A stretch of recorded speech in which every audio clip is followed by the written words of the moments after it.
All right, guys, so web development involves many different technologies, including HTML, CSS, programming languages, frameworks, tools, and much more. But HTML and CSS are what I call the building blocks. This is where you're going to start, whether you want to build just simple 5-page websites or large social networks and online stores. So I want to talk about the different roles of HTML and CSS, how they play into web development.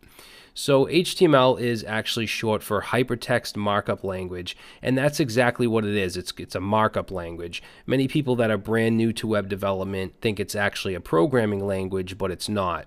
A programming language is where you write code that can do things based on logic. So you can check to see if something is true or false, and then do some type of action based on that condition. You can also do things like math. You can create reusable functions, and the list goes on. You can't do any of that with HTML. HTML is purely visual, and it's used to create and construct documents that are viewable inside of a web browser. It doesn't have any kind of behavior associated with it other than displaying content. And when I say content, I mean text, links, images, things like that. Now, this isn't to minimize HTML. In fact, there is no internet as far as the web browser goes without HTML. It's extremely important and relevant, and it always will be. Every single site that you visit displays its markup using HTML, and sometimes it's handwritten, sometimes it's actually generated by another programming language, but when you view the compiled source of a website, you're always going to see HTML markup. Okay, now HTML by itself is used to display content, but it has little to no styling. So HTML on its own is very, very ugly. And this is where CSS comes in. So CSS stands for Cascading Style Sheets, and it's what's called a styling language or a style sheet language. Like HTML, it's not an actual programming language. It's purely visual, only instead of being used to display content, it's used to style the content and style the layout. Now, CSS is getting more powerful itself. You can now have things like variables. You can do some calculations and so on. It can also be extended with something called Sass or Less, which are CSS precompilers. We'll talk a little bit more about Sass later and talk about some of the things you can do with it, but we're gonna do that much later.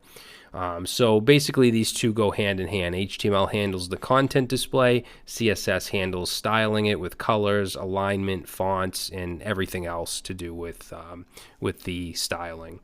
Now, as I said, web development includes a huge range of technologies to the point where sometimes it's very overwhelming. But these two are the building blocks because no matter how complicated the web application, it still uses HTML and CSS to display the visual appearance. Let's take a web app like Facebook or Amazon. These are huge web applications that do things like have user accounts. You can sign up, register. You can create posts on Facebook. Amazon does credit card processing. She has a shopping cart. You can't have that functionality with just HTML and CSS. You need some kind of back-end programming language, and there's a lot to choose from. And you also need a database for storage of user accounts and posts and stuff like that.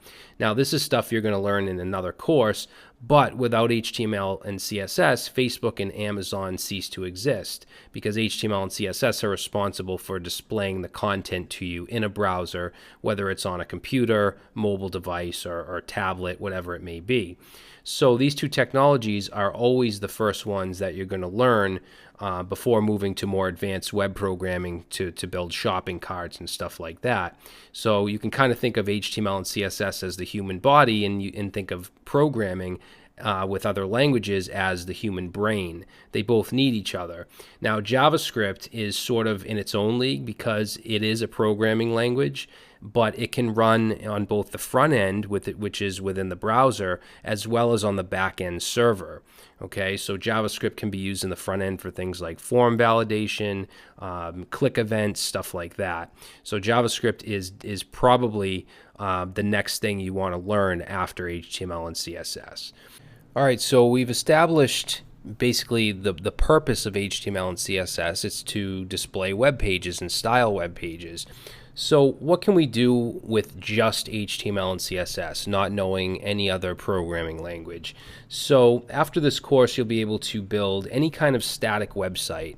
And by static, I mean still. So something where you're not creating user accounts, you're not creating posts, things like that. And a good example of a static website is, let's say, a portfolio to display some of your projects, a small business website, maybe a plumber wants a website where they can display their company info, their contact info, stuff like that. Plumber, construction, flower shop, anything like that. Also informational and brochure websites. Okay, you can build some really, really beautiful stuff with just HTML and CSS. You just can't have that special kind of functionality like a shopping cart or something like that. You're going to need to learn more to do that stuff.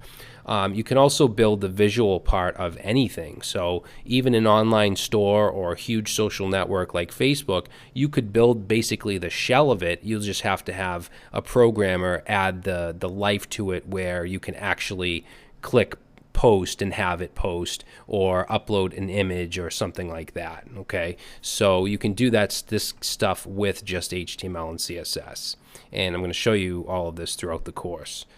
All right, so that's it, guys. In the next video, we're going to start to set up our environment. We're going to need something called a text editor so that we can actually write our HTML and CSS. We're going to use something called VS Code, and we're going to install some extensions to allow it to do some extra things for us. And of course, you need a web browser. We're going to talk about all this in the next video.